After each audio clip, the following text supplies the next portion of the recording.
Hi guys, and welcome to another episode of Kabir Considers. In this video, I'm going to react to 8 American things that Britain doesn't have a word for. Now, this is going to be interesting because, there are things that we have here that Americans, I believe, don't have a word for either. Like, for example, one of my favorite sauces, like when I get like an egg, bacon and sausage sandwich, I'll lather it in brown sauce. To my knowledge, HP brown sauce. I don't believe you guys have that in America. And, the same must apply here. Like, for example, I think there's a candy or like a chocolate bar called like a Tootsie Roll, I think, in America, which we don't have here. Somebody sent me like a box from America, to my PO box last year. And it had one in there and I had genuinely never seen one before. There's other things as well. Twinkies, this is just candy, but I'm sure there's many other things in America that exist that we have no words for. So I'm eager to find out more, and who better than Lawrence from Lost in the Pond to cover this topic. He's probably the king of these kind of videos, one of my favorite channels on YouTube. So I'm sure this is going to be an entertaining video. Let's do it. But, as many of you told me at the time, the US has produced even bigger mattresses. Mattresses? Hello, this video is sponsored by Anglatopia. I'm Lawrence Brown and I'm on a quest to uncover all of the memos that Britain and America lost in the pond. And one of those memos pertains to things and stuff. Specifically, things and stuff for which the other country doesn't even have a word. And this popular Lost in the Pond series is now at part 5. Seriously, it's starting to rival Police Academy. In previous episodes, we've looked at candy corn, grits, s'mores, car hopping, candy corn? rain checks, bleachers and nor'easters. And now today, right here, I give you 8 American... Bleachers, those are the seats that are quite high up in a stadium, right?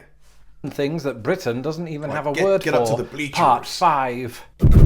Before I moved to America, I was familiar with Italian food, right? We had pizza and pasta and all the other things. And I thought I had a pretty decent grasp of Italian cuisine. But then I was introduced to Italian dressing, which is a vinaigrette-type salad dressing. Now, as somebody who doesn't really care for salads, this isn't something I've had very often. But then again, it turns out that the same can be said for Italians. Because not only do we not have a word for Italian dressing in Britain, they also don't have one in Italy. Wow. Originating in Massachusetts in the early 1940s. Italian dressing was called Italian dressing because one of the people that helped to popularize it was the daughter of Italian immigrants. I see. Recently, I was asked on Twitter if I could make any suggestions of American candy that someone in the UK could eat for a taste test. And I don't know why, but the first thing that entered my head was Muddy Buddies. Now, not only do we in Britain not really have a word for Muddy Buddies, but even some Americans might be confused upon hearing that term. So what are Muddy Buddies? Well, I have to say, some of the names of American candies are very funny. Muddy Buddies, Twinkies, Tootsie Rolls. I don't know why. Maybe it's just the inner kid in me. It's just, they're quite funny names. Well, they're a Chex-based candy that's often made with chocolate, peanut butter, and powdered sugar. In fact, that is their defining quality. But the reason I've come to find that some Americans might not recognize the term Muddy Buddies is that this candy goes by several names in America. I'm not kidding. In the early days of me living here, we were on the road. We stopped off at a gas station / petrol station. And my wife, old-fashioned AF, pointed to the candy aisle and said, "Oh, do you want a bag of Poppy Chow?" And I had to be firm. You might think of me as your lapdog, but I'm not eating dog. I don't eat dog food. Dog food. It was all a misunderstanding. Anyway, they're really addictive, and they also go by the names of Monkey Munch, Muddy Munch, Reindeer Chow, or Monkey Doggy Bag. Munch. I'll let you into a secret. My first ever Thanksgiving in the United States took place on the campus of Butler University in Indianapolis. And while hanging out with some of my wife's sister's friends, I got to learn all about Greek life, which is a sort of collective term for sororities and fraternities. And this all seemed really cool. Sororities, they seem to be quite popular in America. Is it every student that joins a university joins a sorority, or is it an entirely voluntary thing? And what is a sorority? Is it basically just a club that you're a part of, that you do things together, you party together and stuff? you play sports together. Like, what is a sorority? And were you guys, any of you guys, members of sororities? Let me know your craziest sorority stories. Love to read them. Can I be a member? Can I join your, what was it, sorority? That's girls only. Can I be a frat lad? And then they told me about the initiation process and that it was some form of secret society. And I figured my mum wouldn't approve. In Britain, we don't really have a word at universities for this kind of thing, except maybe secret societies. But we don't place this emphasis on kind of gendered secret societies where you have kind of those Greek letters and all of that. And I suppose that members of these sororities or fraternities live in dorms with each other. And I don't know, do spells on people. Really? So if you're a member of a sorority, you typically live together as well. So I guess that joining a sorority, you've got to join it before you actually move to the university, right? But one thing they don't know is I've got a secret of my own, and that is that I stole some stuffing from that gathering. I talked about this one in a video a few weeks ago. In that first year of living in the US, it seems that I was just dragged through all of the educational traditions. In this case, it was colour guard. Now, when I mentioned colour guard in that video a few weeks ago, some of you pointed out that both Britain and America have the concept of colour guard as it relates to the military, and this is true. This is where certain members of the military from all around the world are assigned to the protection of regimental colours and the national flag. In Britain, some people will be familiar with that term. What I'm talking about is colour guard as it pertains to high school marching bands. You might even see it at middle school or college level, and it's when the colour guards perform these kind of her face. choreographed dances involving things like rifles, I assume they're not loaded, right? Other objects, and specifically flags. And it looks amazing, you know, unless they drop it and then you stifle a giggle. I don't know that from experience, but I do know that I've never seen anything like this in a British school. Same goes for marching band. Anyway, while we're on the subject of flags, that brings us on to this. Throughout this... Yeah, never seen anything or heard of a colour guard at all. I do think that the American, university experience is very different to what we have here. Even the sports thing, American college sports are huge. Here it's just not really. Aside from maybe rugby, but everything else, university sports, it's just not a big deal over here. This video, you've probably noticed a lovely new description, and be sure to use the checkout to get $30 off your purchase.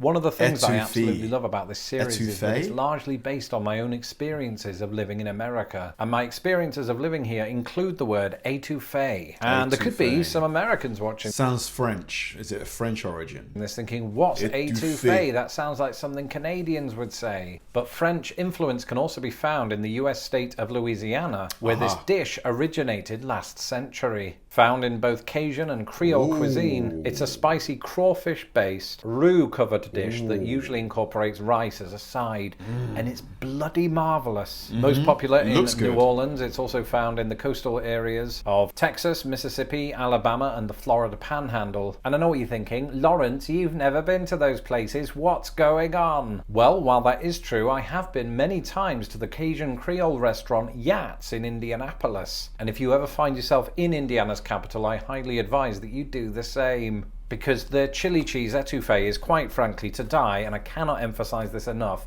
That étouffée dish looked fantastic. The seafood, the color of the sauce, it looked like garlic bread was on the side that you could dip it in. Mwah! I need to try me some proper Cajun food. It just looks good to me. The crawfish, I think gumbo is a Louisianan dish. Louisianan. I don't even know if that's a word. I believe I've mentioned this one before, but it bears mentioning again. Sassafras trees. I'd not heard of these until I moved to the United States of America. Indeed, just like Cajun Creole restaurants, they are to be found in Indiana. These trees, which are quite notable for their leaves that have 3 prongs, is that what you call them? Lobes, like earlobes, are native to much of the eastern United States. And, while they contribute quite pleasingly to the scenery of that particular area, the absolute best thing about them is their name, sassafras. It sounds like it should be an alien race in Doctor Who, and it has such a good ring to it that, according to Urban Dictionary, some Americans use the word sassafras as an alternate to the word sassy, as in don't mess with those sorority sisters, they got sassafras. Interesting. And when it comes to nature, I didn't want to leave out the western half of the United States, so I threw in pronghorn. And when I first learned about these, I thought, ooh. Wow, man. I mean, the animal itself looks, very nice, but those horns almost look a bit satanic, don't they? A little bit demonic, like. If we do have a word for those back in Britain, it's probably antelope, because they look like antelope, and apparently America agrees. The pronghorn antelope is only native to North America, and mostly in the western United States. I think we all know that North America has an absolute wealth of animals that can claim the same thing. It's just that some of those animals are known the world over. The bald eagle, the bison. But I hadn't heard of pronghorn until I went out west for the first time. And as for them being antelopes, it turns out this isn't true. Just as koalas aren't bears, the pronghorn is not an antelope. It is in fact a member of the, how do you say that? Antilocapridae. Antilocapridae.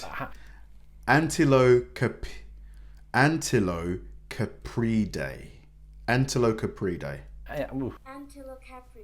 It's a member of the Antilocapridae family.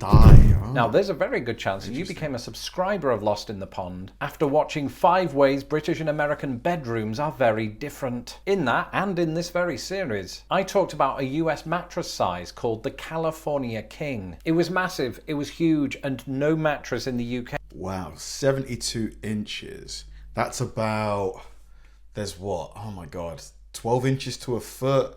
So 60 inches is 5 foot, I believe. Yeah.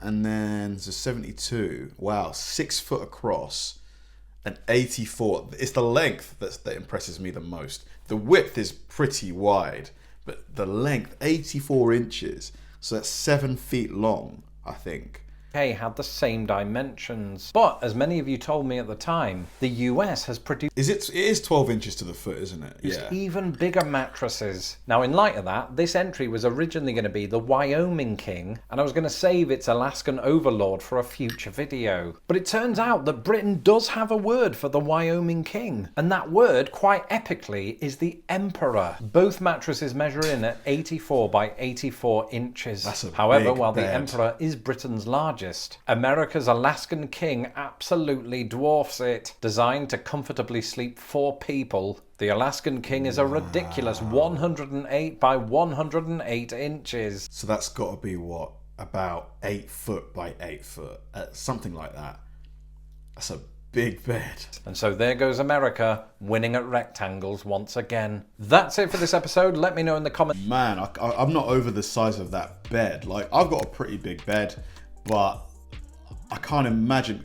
That bed looked twice the size of my bed, both in terms of like length and width. It reminds me of the bed that I saw in Cribs. This was years ago when I was like 15. Shaquille O'Neal did a Cribs and it showed his bed. It was absolutely enormous. It was huge because he's what, like 7'2" or something. And when he got on the bed, he just looked like a kid in the middle of the bed. This bed was massive. It kind of reminds me of that. I wonder how much it must cost to get that, bed, the frame and the mattress. It's got to be expensive. I don't think you can probably get it from every bed retailer. Maybe in America you can, but over here, I just don't remember seeing. Like here, I think the Super King is the size that you'll see, the highest size you'll see on like, the biggest bed websites.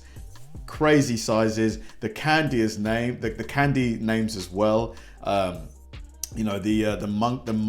Muddy Buddies. Sounds kind of dirty, like the Muddy Buddies. But yeah, no, fun video once again from Lawrence. Really enjoyed it. Thanks for watching, guys, and I'll see you in the next one.